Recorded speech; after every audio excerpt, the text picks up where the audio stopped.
Frente Radiosa. El conflicto no es karma, es democracia. Complicamos la discusión. Hablamos de política. No lo soñé.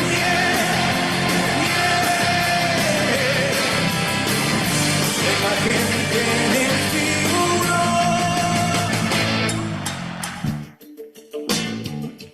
figuro. Radio Pichincha.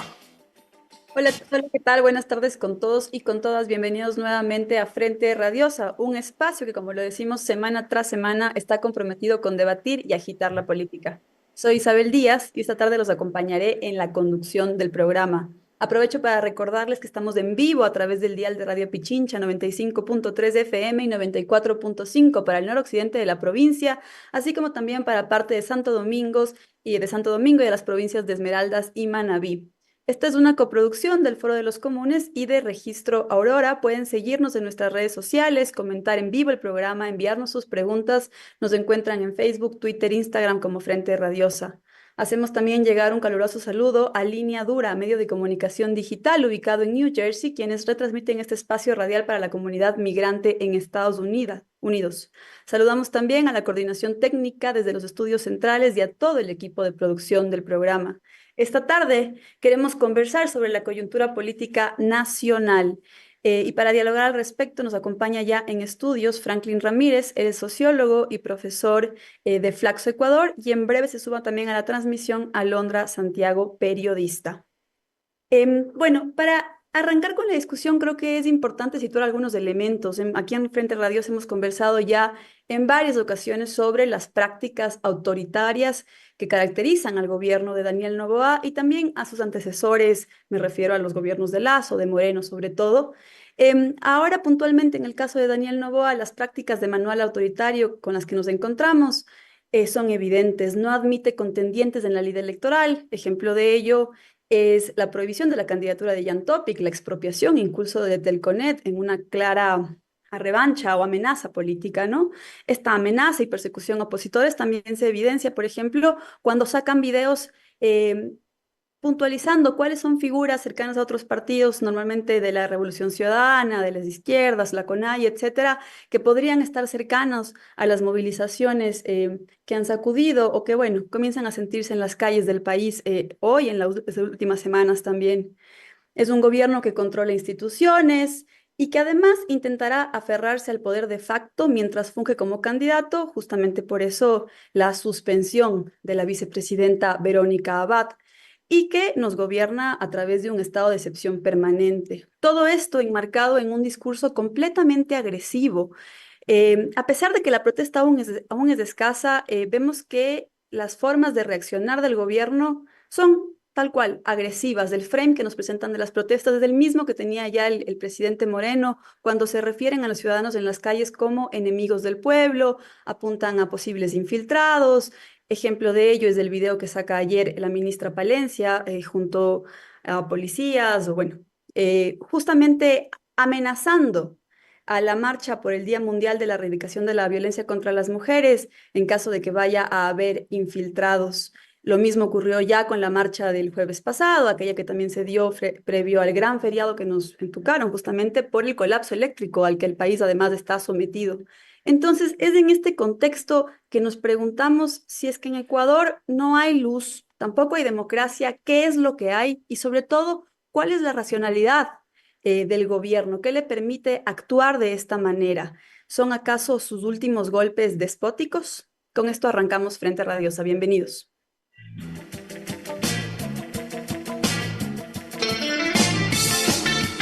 Política de frente, porque la política es cambio y conflicto.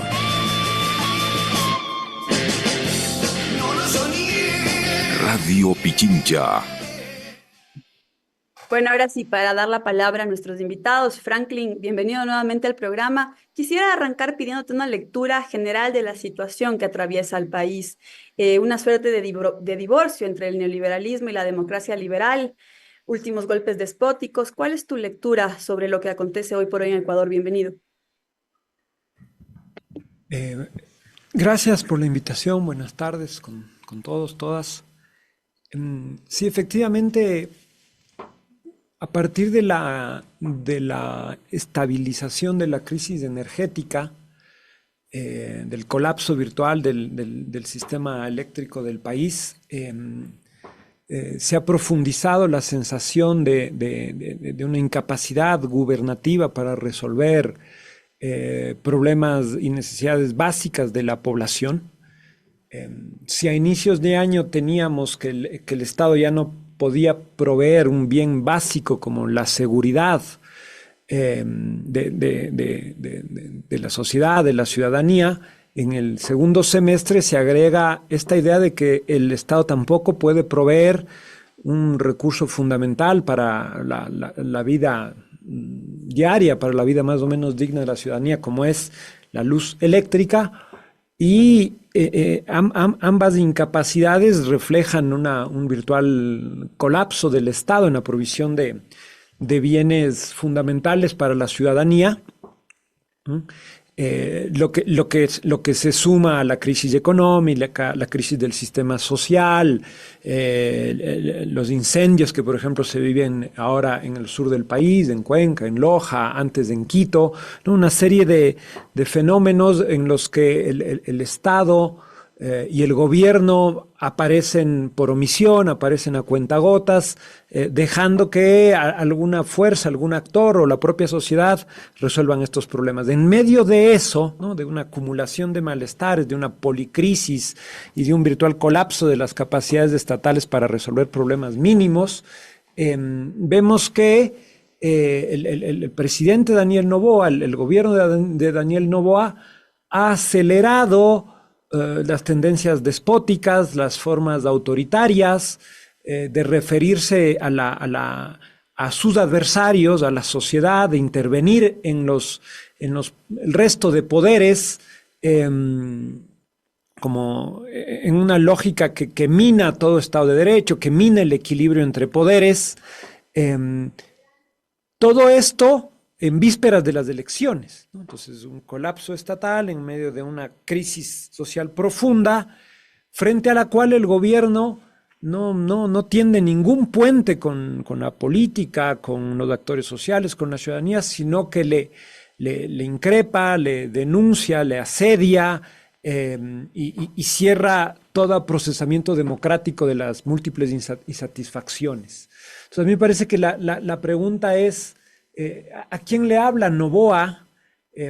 ¿A qué responde esta lógica de autoritarismo radical en medio de una crisis ya profunda? ¿Y qué supone él que puede capitalizar de cara a las siguientes elecciones, ¿no? Él cada vez habla más como candidato que como presidente. Entonces sus decisiones presidenciales no pueden estar desconectadas de cómo él imagina que pueden nutrir su músculo electoral de cara a las próximas elecciones de febrero. Entonces, ¿cómo entender esta deriva en medio de la acumulación de necesidades, de malestares, de la tremenda parálisis de la economía? ¿Cómo entender la lógica política que gobierna actualmente al Estado? Me parece que por ahí va la cuestión. Fundamental esto que sitúas, Franklin, muchas gracias. No me queda más que devolverte la pregunta, ¿a quién le está hablando Noboa en tal caso? Porque además, como tú bien decías, No se escucha bien. ahí tal vez me escuchas. Ah, creo que tienes que ponerte los audífonos. Sí, complicaciones técnicas a las que todos estamos sujetos. Un segundo, creo que ahí ya me escuchas, ¿verdad? Perfecto. Sí, nada, te decía que no me queda más que devolverte la pregunta que tú mismo planteabas. ¿A quién le está hablando Noboa? Porque en efecto es fundamental situar que estamos en vísperas de un proceso electoral. Entonces, finalmente, él tiene que comenzar a acumular cierto músculo político en caso de que aún quiera mantenerse haciendo ademanes democráticos, por así decirlo, ¿no? En programas pasados hemos conversado mucho sobre el anticorreísmo, quizás como esta lógica que permitió controlar o desmantelar la institucionalidad del Estado, pero quizás también conectando con esta pregunta que te hago, ¿en qué medida también está hablando a estos sectores que están más bien impregnados por una suerte de odio, Franklin? Sí. digamos que hay como que hay varias hipótesis, ¿no? Hay una primera que no hay que dejar de decir, que tiene que ver con, voy a ponerlo así, con una suerte de ADN, de gen de nacimiento de cualquier facción de la oligarquía agroexportadora, de la oligarquía bananera, un gen autoritario, que es un modo de comprensión de la política, de la relación con la sociedad, eh, que hace que toda dinámica democrática sea ajena a su ejercicio de poder. O sea, hay un ADN, hay un gen autoritario en las formas oligárquicas de ejercer el poder. Entonces, eso está ahí, está instalado. Al inicio de su mandato se oía varias veces a Noboa hablar de la democracia, de que respeta al adversario, se presentaba con cierta lógica pluralista, se acercó al correísmo, al Partido Social Cristiano, como que había cierta disposición a incluso salir de la polarización y trenzar alguna articulación política más amplia. Rápidamente eso se desactivó con la declaración de guerra de enero de este año y empezó a sumar una lógica del enemigo interno frente al periodismo, frente al correísmo, incluso frente a ciertos sectores de la derecha, a copar todas las instituciones públicas y a dejar correr este gen autoritario de la oligarquía bananera. Ahí hay una primera cuestión. Hay una segunda cuestión que es más preocupante, que me parece que es como leer desde la sociedad esto, ¿no? O sea, hasta qué punto la sociedad, dada la crisis que existe y sobre todo las manifestaciones desgarradoras de la violencia en todo el territorio, empieza a demandar y empieza a procurar de un liderazgo buquelizado, de un liderazgo todopoderoso, de un liderazgo en capacidad de resolver por la fuerza la crisis social. O sea que digo, no es solo el gen del bananero, sino que es una cierta demanda social. Y las encuestas dejan ver esto de algún modo, ¿no? Hay esta idea que tampoco es del todo nueva, pero se ha incrementado en los últimos años de que la gente estaría dispuesta a sacrificar el orden democrático con tal de que un líder fuerte o que una salida militar resuelva los problemas, ¿no? Hay un 60% según Latino Barómetro que dice eso. Entonces uno puede imaginar que Noboa no solo se vuelve autoritario porque ese es su gen, porque esa es su cultura, su visión del mundo, su principio dinástico de la vida, sino que además está hablándole a la sociedad que requiere de un Bukele, que requiere de una fuerza brutal que se le impone a la sociedad para resolver los problemas de la violencia, del narcotráfico, de la política, lo que fuere, ¿no? Ahí hay una segunda cuestión que no debe ser menospreciada. Es como que él le habla a la sociedad, a ciertos signos de la sociedad.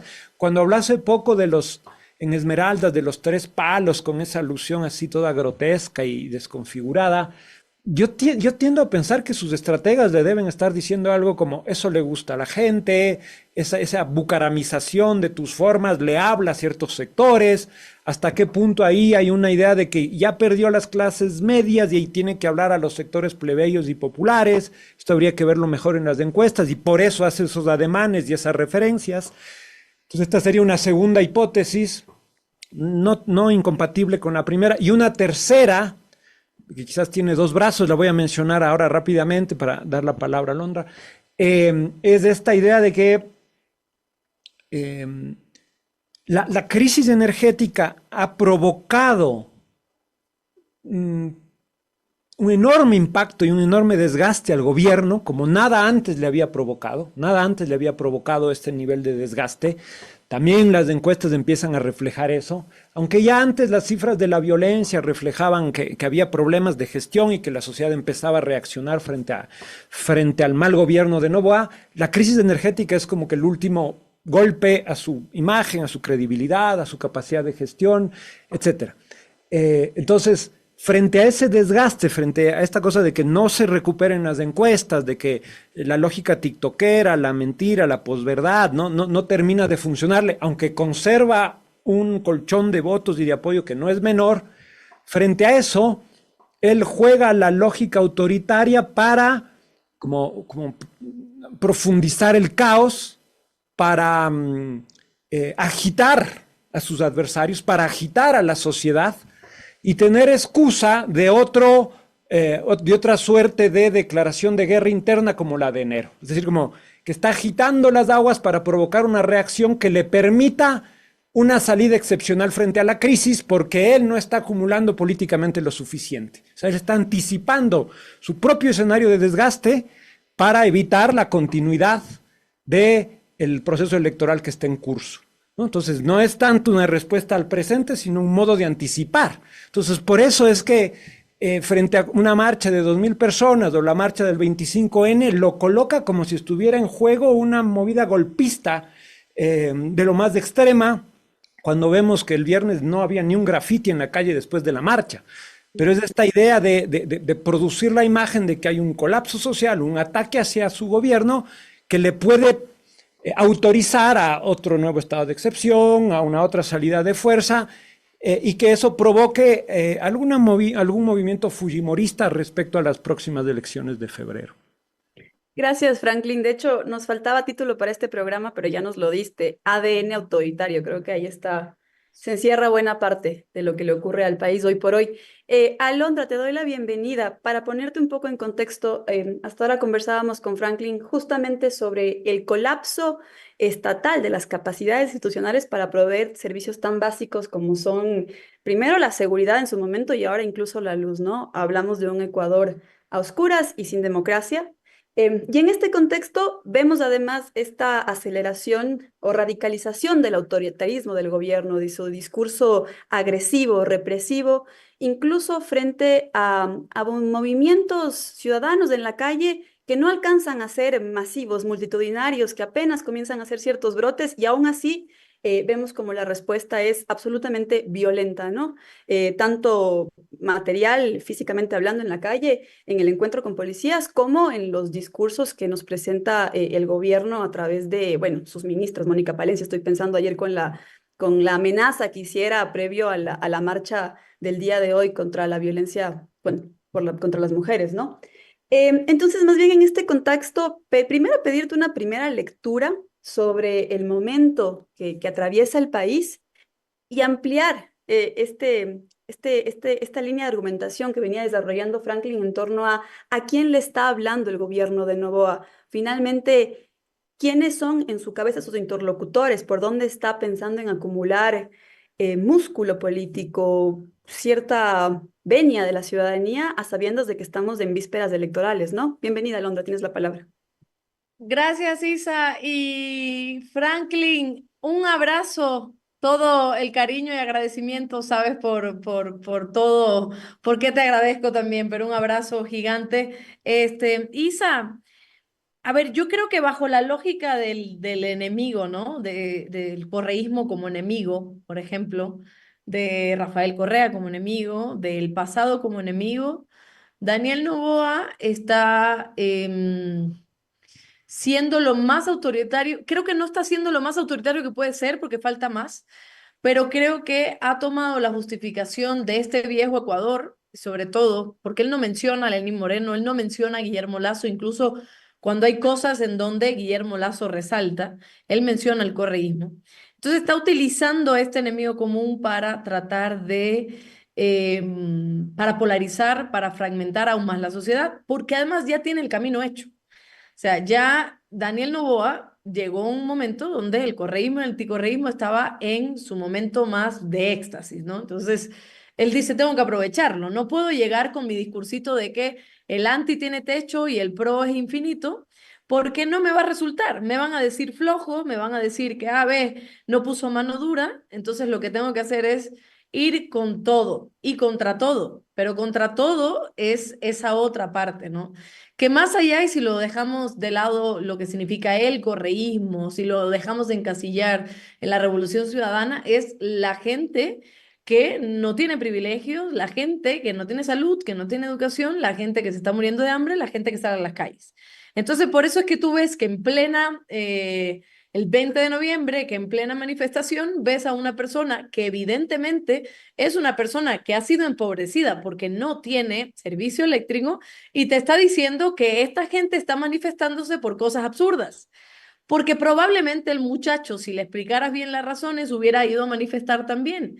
Pero lo que él vio, lo que él recibió fue son manifestantes que probablemente son correístas y quieren tumbar al gobierno. Entonces él dice, son cosas absurdas porque el nivel de política no ha sido llevado a conciencia a los ciudadanos de tal manera que se pueda entender lo que es la política, que se pueda entender qué es lo que hace un gobierno.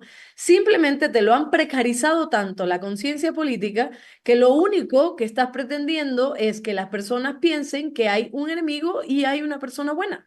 O sea, que hay es una película, es básicamente eso, está el protagonista y el antagonista. En este caso, Daniel Noboa se cree protagonista y le dice a los demás, hay un antagonista, y el antagonista son todos, ojo, no es solo el correísmo, el antagonista es todo, el antagonista eres tú, Isa, el antagonista es Frank, el antagonista soy yo, el antagonista es la señora vecina que le dice a la otra, oye, ya no podemos más. O sea, el antagonista es todo aquel que se oponga a la forma de gobierno de Daniel Noboa, que si bien hemos dicho desde un inicio que no tiene un plan de gobierno ni nada, no, Daniel Noboa sí tiene un plan de gobierno, y es precisamente el acumular riqueza a través de contratos para su familia, es acumular también réditos políticos que nunca lo ha tenido porque nunca viste, y te pregunto si viste en algún momento a Daniel Noboa como asambleísta, nunca lo viste porque además no iba a la asamblea. Él no tiene un rédito político, él no tiene un componente político como sí lo tuvo su papá, que si bien no llegó, si bien también fue el hazmerreír hasta el día de hoy y es los memes más valiosos de la historia política del Ecuador, lo ha dado el padre, Daniel Noboa. Daniel Noboa nunca ha podido generar lo que también ha generado su padre, que en definitiva son 5 veces que se lanzó, ha tenido buenos momentos en debates y demás. Daniel Noboa llega ahí, como decía Paola Cabezas, mediante un accidente democrático, porque todo se produjo para que él pudiera llegar, él o cualquier otro que hubiera aprovechado la oportunidad, y nada más. Entonces Daniel Noboa en el primer año lo único que ha hecho es básicamente por un lado, improvisar a nivel de políticas públicas. Eso sí, la improvisación está, porque no hay políticas públicas. Si tú preguntas hoy, por ejemplo, que se está conmemorando el 25N, tú dices, bueno, ¿qué política pública hay a favor de las mujeres? Ninguna. O sea, no la hay. O sea, lo primero que hizo Daniel Noboa fue restarle 3, 4 millones de dólares al Ministerio de la Mujer. Ya desde ahí tú estás viendo, ¿no? De ahí tú dices, bueno, política pública en materia de salud. Te pregunto, el IES está totalmente precarizado, Ministerio de Salud, nada, no hay medicinas, no hay nada, tienes las dializadoras sin que el gobierno les pague, tienes a Solca y por ahí una infinidad. Política pública en materia de educación, tienes una ministra tratando de hacer un himno de no sé qué. Me dicen aquí en la cabina que van a dar una última hora. ¿Perdón? Que necesitan dar una noticia de última hora. Ah, caramba. Última hora. Última hora.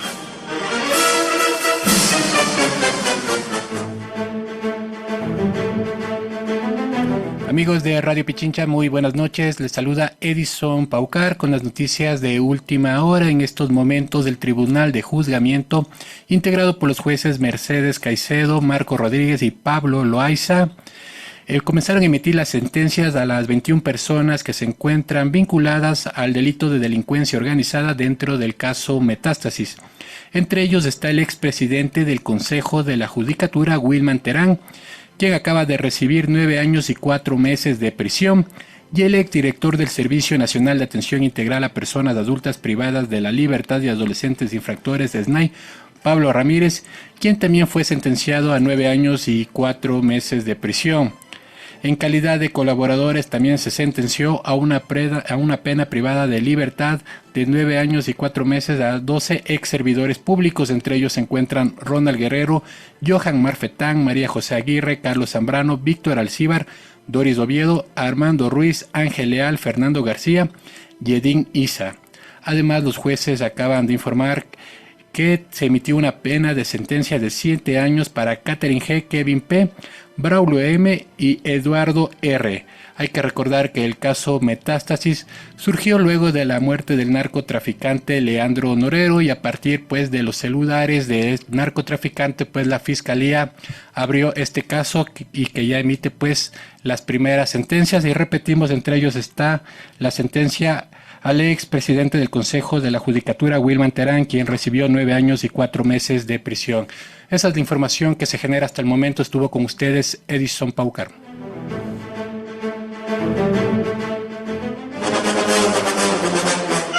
Última hora. Última hora.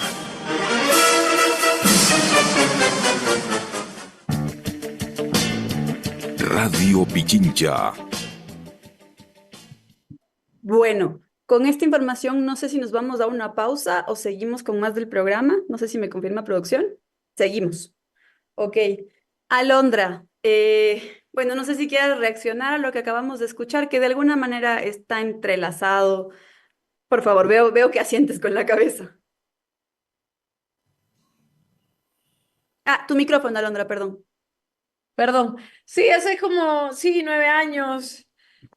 Y lo mismo de Danilo Carrera, es como, y probablemente después tengan una facilidad para salir antes y son gente que ha corrompido el Estado, son gente que le ha robado al Estado, son gente que está vinculada con narcotráfico y eso es. Y probablemente detrás de todas estas sentencias esté Diana Salazar haciendo sus gestiones y siendo la operadora política. Lo mismo lo vimos con Danilo Carrera. Entonces, digamos que después de ver toda la situación, tanto el caso Metástasis como Purga, que también hay muchos cuestionamientos y muchos inventos también por parte de la fiscal Diana Salazar y demás, todo lo que ha pasado con Metástasis, todo lo que hemos visto con León de Troya y demás, más allá de las sentencias, lo que molesta es saber que esto se permite todavía en Ecuador. Y se permite porque tenemos una fiscal general del Estado que hace las cosas una vez que ya pasaron, cuando probablemente tuvo la información desde antes, que hace las cosas teniendo en coordinación y además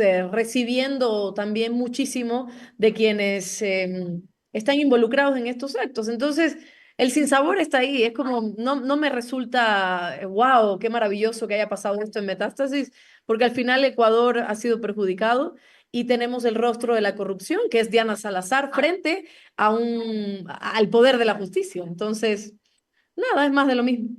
Quizás justo sobre eso, porque me permite conectar con lo que veníamos dialogando de este sinsabor, ¿no? O sea, finalmente hay tantos escándalos, cada día hay un nuevo escándalo, desde los chats de Villavicencio, en el que está involucrada la fiscal, pero que aún así vemos que parece no haber consecuencias directas.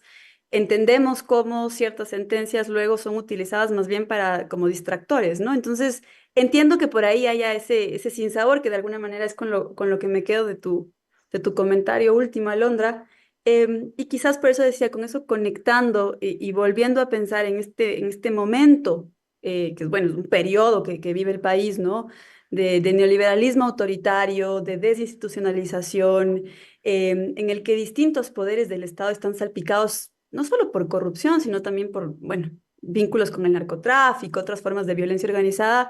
En este contexto, vuelvo contigo, Franklin, y preguntarte cómo está viviendo esto la sociedad. Tú ya mencionabas que, bueno, una de las hipótesis sería justamente que hay cierta aceptación frente a una suerte de buquelización de la política, ademanes de Bucaram, no sé cómo menciono, no sé cómo ponerlo en adjetivo, pero de alguna manera, ¿qué podemos esperar? ¿Cómo podemos leer estos brotes que ha habido? Porque sí han habido intentos de salir a la calle, quizás no masivos, multitudinarios, como lo que tenemos en mente de octubre de 2019, junio de 2022, pero se está comenzando, o se siente todos los días en lo cotidiano, se siente la indignación de la gente. También vemos que hay grupos que comienzan a organizarse, a salir a las calles.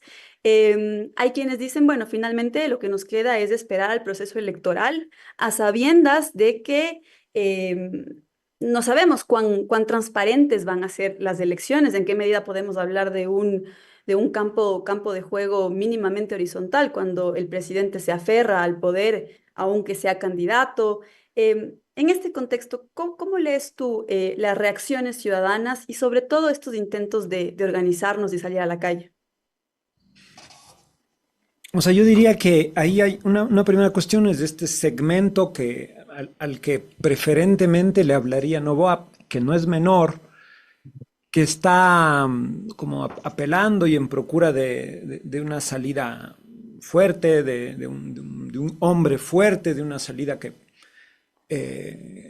puede minar por completo el régimen democrático. Si es que eso me resuelve la vida, no hay rollo. Entonces eso está ahí. Y no hay que perder de vista eso. De hecho, la popularidad de Noboa, su lugar todavía en la política está conectado con esas cristalizaciones sociales, con esas formas sociales. Eso por un lado. Por otro lado, yo creo que en el marco, sobre todo de 2 meses casi, o cerca de la crisis energética, hay una sensación de cansancio, de fastidio, de hastío tremendo. O sea, como de no poder más, porque si uno piensa es una sucesión de catástrofes, de crisis inducidas, mal conducidas, ¿no? Desde el COVID, la violencia, la represión de los estallidos sociales, la crisis económica, la migración, ahora la crisis energética. O sea, son 6, 7 años sin pausa de golpe a la sociedad, de un padecimiento colectivo brutal. Y ese agotamiento podría tener una salida virtuosa política, ¿no? Que tú, Isa, la vinculas con la protesta, la movilización, pero que podría también ser que la gente vaya y se inscriba en los partidos, que crezcan las filas del movimiento feminista, ecologista, indígena, lo que fuere, ¿no? Que la gente participe, porque si es que todo está mal, yo voy a participar para que esté bien. Pero yo siento que buena parte de ese cansancio es, vamos a decir, como antipolítico, contrapolítico, que es como yo me hundo y me refugio en mis redes, en mi lugar, busco las salidas. Hay un discurso oficial que dice que cada uno debe resolverse, lo del monito emprendedor de Noboa y lo de que cada uno con sus fuerzas, cada uno como puede enfrenta a una situación así. Eso no es una vía politizadora en un sentido virtuoso, no de implicación en lo público, sino de salidas individuales, de egoístas, ¿no? Un poco los escenarios de inseguridad tienden además a generar eso, ¿no? Cada uno se cuida, peor cuando el Estado está devastado. Entonces, este fastidio aleja más a la ciudadanía de la política. Las broncas entre los políticos que ya mantenían bastante hartos a los ciudadanos se vuelven todavía más contraproducentes. Entonces, ese juicio político a la ministra tal, juicio a tal, ¿qué más da? O sea, ¿qué más me da? ¿Cómo me resuelve eso? Entonces, fíjate, una demanda de mano fuerte, una de mano dura, una distancia que está poco politizada y yo diría que aquí es donde la distancia de los partidos políticos, de las grandes fuerzas sociales, con ese cansancio, con ese malestar, es preocupante, porque hay un malestar, hay un cansancio, un agobio que no está siendo politizado, no está siendo representado en el sistema político, ¿no? Entonces, me parece que lo que se ve en las elecciones, en los discursos electorales, no se condice necesariamente con lo que está pasando la gente. Y por otro lado, efectivamente, hay una sensación como de malestar, de indignación, que va saliendo a la calle, que se va expresando en las redes sociales, que va desgastando al régimen, y que puede tener unas formas políticas ya sea más beligerantes, más violentas, porque no hay por dónde. Hay la sensación de que no hay por dónde. No es por la vía de los partidos, no es por la vía del Estado. Ya no puedo ni comer en paz con la gente. No hay celular, no hay señal, no hay nada. Entonces es como que eso por algún lado tiene que irse, ¿no? Entonces las formas de violencia que además están ya disponibles ahí en la sociedad pueden ser una vía de escape frente a eso. Entonces hay un trabajo pendiente de los movimientos sociales, de las organizaciones, de los medios de comunicación para narrar de otro modo la crisis y para tratar de conducir ese malestar hacia formas democráticas de impugnación, que efectivamente unas son las urnas que nos convocan en febrero, pero otras son la organización social, la autoorganización, el autocuidado colectivo, la participación popular. Si la sociedad no se cuida a sí misma en medio de esta crisis, nadie más lo va a hacer. Entonces la salida es una mezcla de respuestas políticas, de la salida del voto, de la participación institucional, pero también de la autoorganización, también de la movilización social, de la participación y el cuidado entre nosotros, entre nosotras, ¿no? Esto es clave y debe ser trabajado por los actores políticos, está ahí como un pendiente. Muchas gracias, Franklin. Alondra, quería también preguntarte al respecto. Tú mencionabas ya algo de que desde Noboa nos quieren situar a este discurso del enemigo, ¿no? El enemigo interno enfocado en distintos actores, pero aprovechando este otro lado, ¿no? ¿Cómo se lo vive desde una sociedad hastiada, indignada, bueno, todo lo que ha mencionado Franklin, no lo voy a repetir, tan solo me quedo con esta idea de un padecimiento colectivo que luego se expresa de maneras individualizadas y que puede tener vías de escape que a menos que nos organicemos, que nos cuidemos mutuamente, devengan violentas de otra manera, ¿no? Entonces, más bien aprovechando también que tú estás muy presente en el debate en redes, en medios digitales, sobre todo, ¿cómo lees tú o cómo sientes tú? ¿Qué pulso le tomas a este tipo de discursos? Sabemos que el más vocal quizás es el discurso del odio, ¿no? Que aparece en todos lados. Pero más bien pedirte tu lectura al respecto. Yo quiero agregar otra cosa que decía Franklin y es que también ¿qué ha pasado con la academia, no? Que tampoco se moviliza, porque Franklin mencionaba algunas cuestiones y algunos grupos o sectores, pero la academia tampoco se ha movilizado, o sea, la academia está muy pasiva. La academia sí hace comunicados y siguen con la investigación y eso es, digamos, gracias a eso podemos seguir conversando y podemos seguir teniendo diferentes puntos de vista. Pero la academia hace falta que también ejerza ese poder que tiene la academia de sensibilizar, de también politizar, de hablar con la gente, de decirle a las personas, de llegar a los demás. Porque si mantenemos siempre el discurso dentro de la élite, con palabras muy bonitas y con no sé qué, y entonces nos entrevistamos y qué chévere, ¿qué más estamos haciendo? O sea, sí, estamos haciendo un trabajo titánico porque estamos llegando a un montón de personas, pero ¿qué pasa con la academia? No se puede convertir en un espacio de élite, no se puede convertir el discurso en ese discurso elitista que, por ejemplo, que yo siempre he visto en el discurso feminista, que llega un momento en donde nos convertimos en tan académicas y conversamos y citamos a grandes mujeres de la historia y nos olvidamos de que hay gente que no tiene acceso a lo que nosotros hemos tenido, a una escuela, a una universidad, a un aula, a un profesor, a los libros y el entendimiento básico de las cosas. Y cuando digo básico no es aprender 2 más 2 es 4, es aprender desde nosotras, desde esa élite también educativa y académica, que a las mujeres también hay que hablarles en otro sentido porque están viviendo otros tipos de violencia, que a los hombres que viven en las zonas rurales también hay que hablarles en otro sentido porque ellos viven de otra forma que nosotros estamos viviendo. Entonces, si no se expresa la academia, si no se aterriza los conceptos a la ciudadanía, por eso cada día más tenemos hastío por la política. Porque nadie quiere hablar de política, porque no entendemos cuando nos dicen que sí, que la violencia tal y que Hannah Arendt y que no sé qué, no sé qué, porque no le entendemos, porque incluso a nosotros se nos hace también difícil porque hay que leer un montón. No estoy diciendo que banalicemos los conceptos, no estoy diciendo que hablemos en lenguaje vulgar como los 3 palos y de los huevos de Novoa, no estoy hablando de eso, estoy hablando de que la política, si la seguimos conceptualizándola desde el punto de vista de la élite, nunca se va a acercar a los ciudadanos y por eso hay hastío. Hay hastío porque Daniel Noboa te dice que los otros son los malos y los otros te dicen que Daniel Noboa son los malos, pero nadie te explica el por qué, ¿me entiendes? Entonces como que, ya, sí, ya se están peleando de nuevo. Y es lo mismo que vemos en la cotidianidad. Es como, ya, déjalo, sí se odian, ya déjenlos ahí. No es déjenlos ahí. Nosotros también tenemos que ser parte de la acción. Entonces, si seguimos llevando las cosas a un nivel tan precario y vulgar como lo ha llevado el gobierno, o al otro extremo, tan elitista y tan académico, la gente del medio dice, no entiendo nada. Lo único que quiero es que me solucionen tener electricidad. Lo único que quiero es poder comer. Lo único que quiero es tener empleo y tener salud.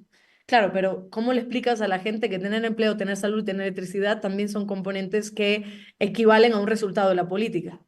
¿Me entiendes? Es como, siento que el hastío también viene de eso. Viene de que yo misma, Isa, a veces todos los días estoy hablando y digo, ya no quiero, o sea, ya no quiero hablar de política, ya no quiero hacer esto porque es lo mismo, porque siento que cómo llegamos, cómo hacemos, cómo hablamos, y muchas veces hay que aterrizar los conceptos. Y por otro lado, creo que se han encargado en estos últimos años de lo que yo vengo diciendo, se han encargado, y lo que Franklin decía hace un momento, se han encargado de que, a ver, rebobino, si has visto que cuando en la televisión siempre criticábamos de que, ¿por qué ponen programas de farándula?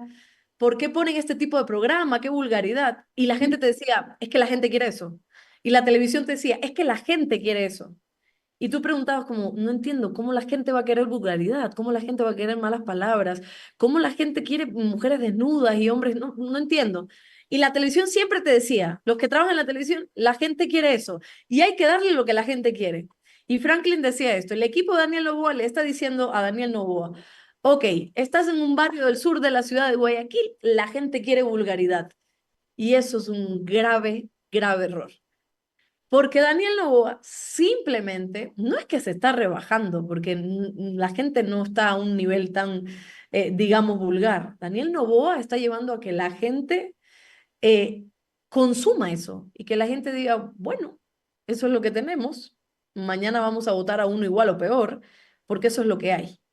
Porque no se lleva la política a esos espacios. Dicen, vamos a ir a hablar en un discurso en un lugar donde hay pura tierra y donde no hay carreteras.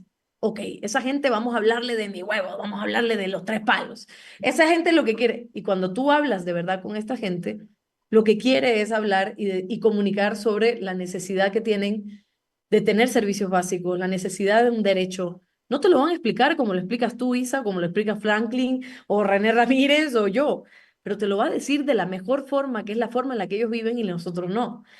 Pero claro, mientras Daniel Noboa le está dando al pueblo lo que, según su equipo, el pueblo demanda, vamos a seguir precarizando la política, vamos a seguir poniéndola en una posición de extrema violencia y extrema polarización hasta un punto de no retorno, porque el debate ahora es, no hay luz, pero el debate ahora es que Daniel en 11 meses ha logrado lo inimaginable y la gente en las respuestas a estos videos que pone la presidencia le dice, pana, no tenemos luz, pana, no tenemos salud, pana. La gente se da cuenta. Hay que salir de Twitter y vas a ver que la gente también se ha dado cuenta. Pero se ha encargado la clase política de los últimos 7 años de decirle a la gente que no son inteligentes, de decirle a la gente que darle un poquito de pan, que darle un poquito de verde o darle un poquito qué sé yo, de 2 horitas de luz o un TikTok en donde se le ve a Daniel Noboa haciendo ejercicio, eso es lo que cuenta. Estamos llevando la política a TikTok, tanto así que ya no pensamos y que solo queremos propuestas de 5 segundos, porque si me das una propuesta de 2 minutos, no te la voy a ver, no te la voy a escuchar, no me va a interesar. Entonces, ahora todos los gobiernos vienen, todos no, todas las propuestas, aproximadamente casi todas, vienen con ideas de hay que darle esto a la gente. No hay que educarlas. Mientras más tengas en la ignorancia a la gente, mucho mejor para estos gobiernos autoritarios y estos gobiernos violentos. Gracias, Alondra. A ver, tengo varias ideas de posibles preguntas, Franklin, te las voy a plantear y ya nos dirás tú por dónde quieres avanzar el diálogo, porque además nos acercamos ya al final del programa. Por un lado, creo que es importante situar que finalmente estas formas machistas, retrógradas, incluso que hoy encarnan en Daniel Noboa, no son aisladas, ¿no? Lo vemos en figuras como Milei en Argentina, el propio Trump en Estados Unidos. Entonces creo que es interesante o sería importante también tejer eso, ¿no? ¿En qué momento vivimos como sociedad para que eso tenga cabida? Por un lado. Por otro lado, bueno, Alondra mencionaba algunos elementos relacionados a esta crítica que se ha hecho y en muchos espacios a la academia, que me parece no reaccionar a pesar del descalabro institucional que vive Ecuador. Creo que ahí también sería interesante, no sé si hacer una lectura de clase, finalmente, de cómo se está moviendo la academia y qué academia está apoyando o no diciendo en este momento actual que vivimos, justamente para no caer en un espíritu antiintelectual, que sería finalmente acercarnos al lado de Milei y Trump, que creo que no es por ahí por donde iba el comentario de Alondra, sino más bien pensando cómo conectar de otra manera, ¿no? Quizás por ahí, Franklin, pero también entrando en en esta recta final del programa, otra duda que me quedaba era, de alguna manera, se oye en ciertos espacios, sobre todo de izquierda, en los que queremos tener esperanza, que Noboa ya no es candidato, que la ha regado tanto que ya no tiene oportunidad de ganar en febrero, pero no sé si estamos siendo demasiado triunfalistas y estos no son sus últimos golpes despóticos, sino que puede empeorar y puede permanecer. Franklin. Bueno, sí, algunas cosas respecto a esto último. El ciclo político de los últimos años, yo voy a hablar sobre todo, digamos, desde octubre de 2019, que hay el gran estallido social, y hay una aceleración autoritaria del Estado, de 3 gobiernos, tiene un efecto, vamos a decir, emocional, fundamental, ¿no? Emotivo, que está ligado a la política del miedo. O sea, aunque hay una demanda de autoridad y de fuerza, el hecho de ejercer esa autoridad y esa fuerza, de perseguir, de acosar, de desterrar, de cerrar medios, de expulsar a los que no están conmigo, eso genera miedo. El miedo es muy activo, el miedo trabaja políticamente de un modo brutal. O sea, sabemos de muchos políticos, sabemos de actores de la universidad, de la sociedad civil, ahora que lo menciona Alondra, que dejan de hacer cosas en nombre de esa vocación y esa disposición a la violencia que puede ejercerse de diversas formas, desde no te doy el presupuesto hasta te dedico un tuit o lo que fuere, y que está ahí, ¿no? Y que está ahí. O sea, también en esta hiperdespotización de Noboa hay una cosa de generar más miedo, más temor, mayor amedrentamiento, porque eso desmoviliza, ¿no? Esto no lo mencioné antes, pero hay una intención de que sabe él que las cosas están en un hilo y que la gente puede estallar de cualquier modo. Y él tiene, como declaró la guerra, y siempre puede decir estado de excepción, estado de fuerza, militarizar. Eso es casi un gesto, un tic instantáneo de Noboa. Pero eso, más allá de que los militares hemos visto que no están realmente contribuyendo a una recuperación de la paz social, ni siquiera en las cárceles, eso genera es una política del miedo, del temor, de la represalia, del amedrentamiento que trabaja muy fuerte en la praxis social, en la praxis política. Insisto yo que vengo de la universidad, incluso de la universidad. Entonces yo diría que hay un trabajo ahí, no quiero excusar a mi campo, a los colegas, que además, dicho de otro paso, hay mucho involucramiento y mucha implicación de las universidades en la coyuntura. Muchísima. Para un lado y para otro. Y quizás más para el un lado que para el otro. Por estas mismas razones del miedo y el amedrentamiento. Muchísima implicación. Hay que, ¿no? Foros, debates, asesorías, consultorías. Está mucho más de lo que queremos ver. Ahora hay que verlo, ¿no? Habría que discutir eso realmente. Pero hay una política del miedo que trabaja de modo eficaz y que es la otra cara de ese autoritarismo activo. 1. 2, cuando dices son los últimos golpes despóticos de Noboa, en el fondo, esa es una frase esperanzadora, no por el hecho de que pueda acabar el periodo de Noboa, sino porque está segura que van a haber elecciones.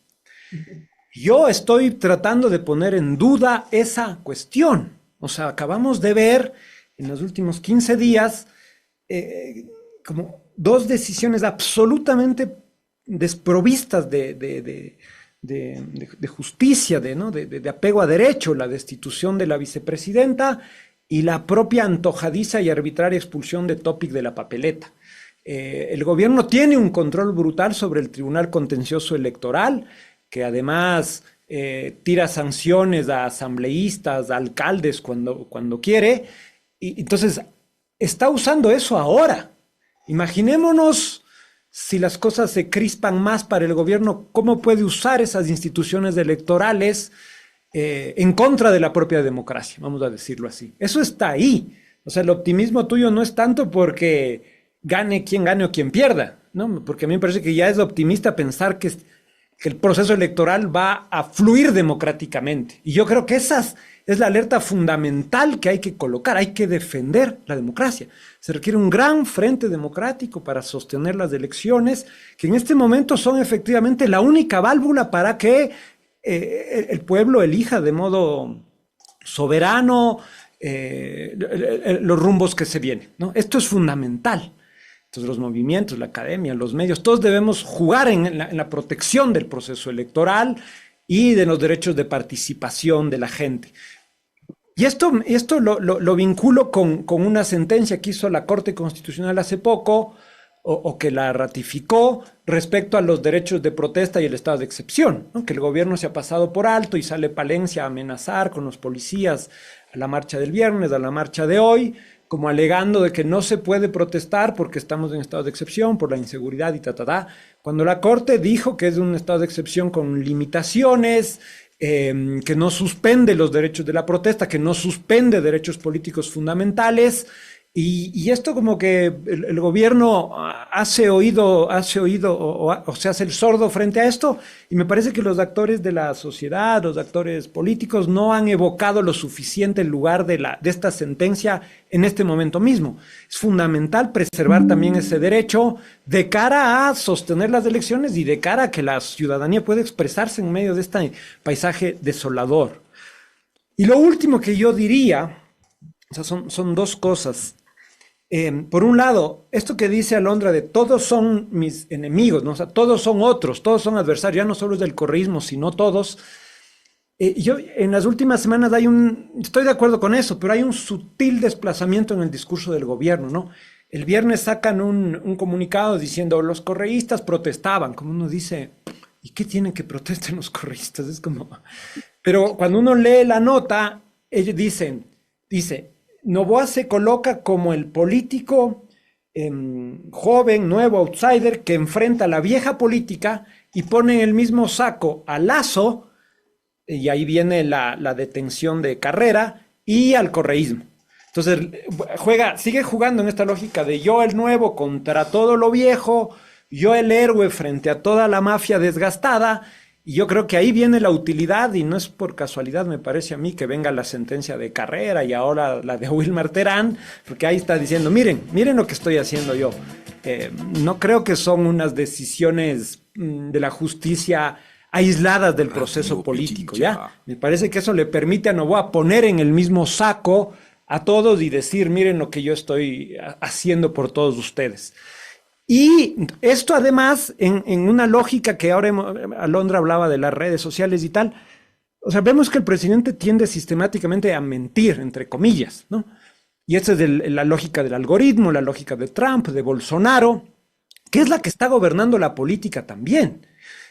Ahora muchos de los estrategas dicen es que no se trata de mentir, sino que el primero que diga algo sobre una situación es el que tiene la verdad. No importa si lo que dice está pegado a la verdad o no, sino es quién lo dice primero. Y la lógica del algoritmo, del fake news, de la posverdad es la que está gobernando la política ahora. Y Noboa ha sido un crack en jugar a esa lógica. La pregunta es cómo desde los sectores democráticos podemos contrabalancear esa tendencia, ¿no? ¿Cómo se hace para salir del vendaval, del huracán que es la posverdad en las redes sociales, donde ahora es el principal terreno de la política? Y ahí yo no tengo muchas respuestas.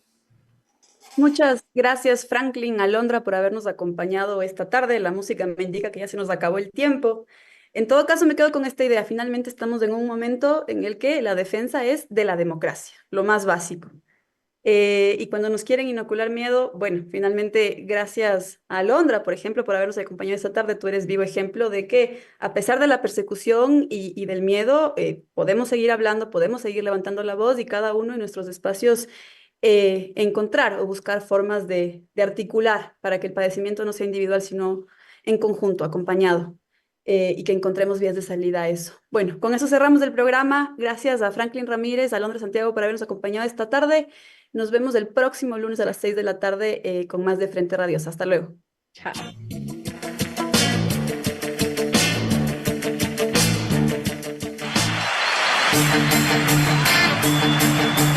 Una coproducción del Foro de los Comunes, Registro Aurora y Ecuador para la